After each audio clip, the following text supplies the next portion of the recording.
But artificial intelligence is taking it further. The target right now and in the future, white-collar work, as computers are able to compete with the human brain in more complex ways than ever before. They can learn and analyze, and that means highly educated and high-paying jobs are the next big target. The concern, if people don't take this seriously, they will be left without work.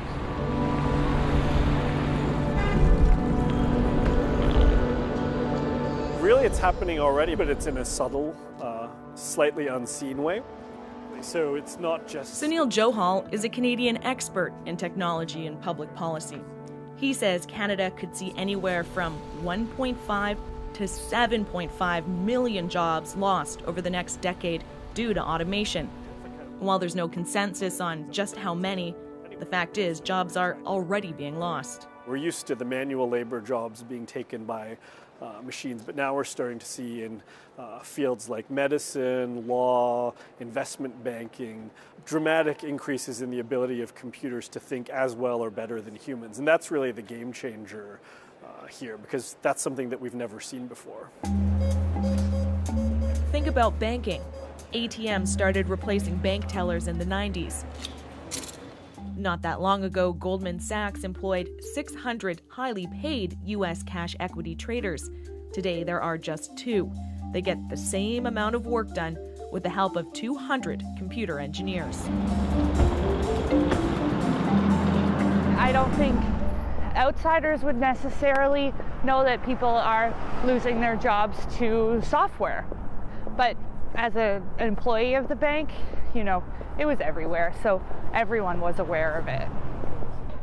Tori Shorman worked in the mortgage department at a major Canadian bank. She sat by and watched as her colleagues were shown the door. I witnessed about 40% of my department get laid off, and the reason they were given was automation. When the layoffs started, the first round was without warning, and it was about 20% of our department. The department itself was about 130 people. And then we learned that, further automation was going to occur, and that this just wasn't the first time. So people started worrying a lot, thinking, I'm next on the chopping block. And the race is on to create intelligent automation that can learn, make decisions, outthink the best and brightest. Ready or not, drastic change is coming. Really, nobody's immune from this, and we all need to prepare as if this might be coming and affecting our jobs, no matter what we do. Best case scenario, know how to create it. I think in the future we're going to see most people aren't going to stop their education once they get out of high school, college, or university. They're going to have to become lifelong learners. And that's what Tori Shorman is doing. At 32, she walked away from her job before it wasn't her call. I described the day that I gave in my 2 weeks notice as just shell shock.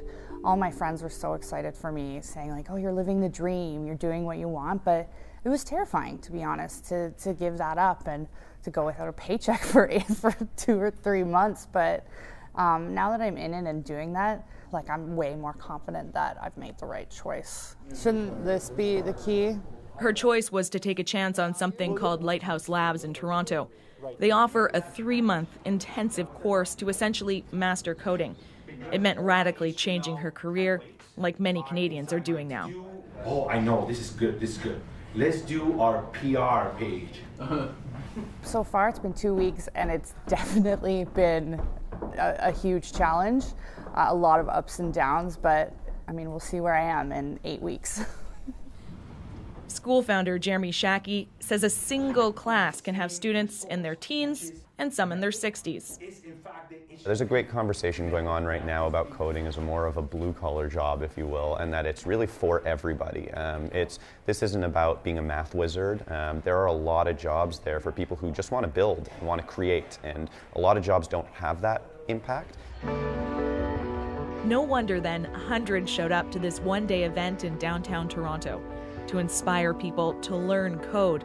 Some may even say adapt. Good morning, everybody. Welcome to the HTML 500. So, Laura, what brought you here today? An opportunity to learn about microprocessors. Children do it instinctively, but for people that haven't grown up with it, it's overwhelming and it's everywhere. Teaching people how to code. The concern is how complex some of these skills are and whether everyone can keep up. Why coding? Why is it something you think you need to be learning right now? I think it's like a fairly almost essential skill nowadays. Like everything has to do with IT, and for getting jobs, like having coding background is really important. So is not learning an option, do you think?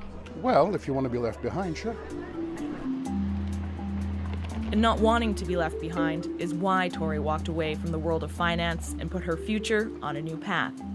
And while, my career may not look like what my grandfather's career looked like in terms of like stable full-time employment and climbing the ladder, there's still going to be lots of opportunities out there. For me, it's just new and different. There's nothing wrong with that.